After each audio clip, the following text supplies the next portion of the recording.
Meanwhile, Peru is also facing challenges as its economy shows more signs of strain. Investment is slowing down because of bureaucratic red tape, and now the government is trying to approve reforms to make it easier to conduct business in the country. But some say the move may come at the expense of the environment. Collyns reports from Lima.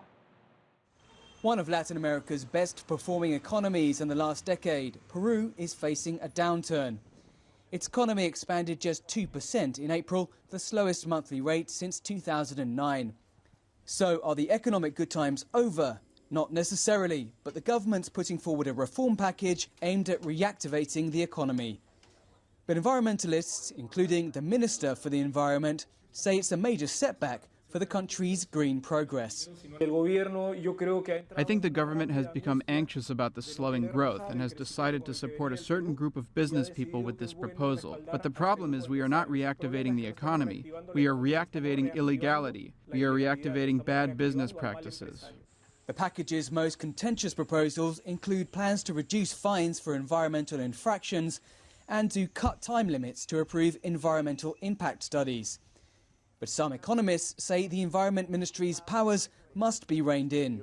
Without a doubt, Peru had very poor environmental regulation, and you needed to strengthen it and improve it substantially.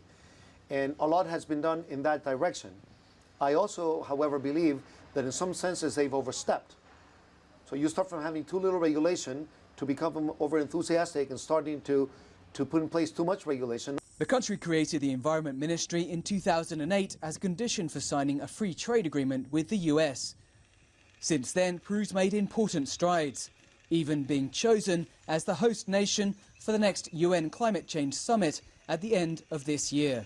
The final decision will be made here, a decision which environmentalists warn could roll back years of hard-won checks and balances over mining and gas companies. Those supporting the initiative say it's the only way to halt the downward slide in Peru's growth. As the eyes of the world turn to Peru ahead of the Climate Change Summit, many will be watching its environmental performance closely. Collyns, CCTV, Lima.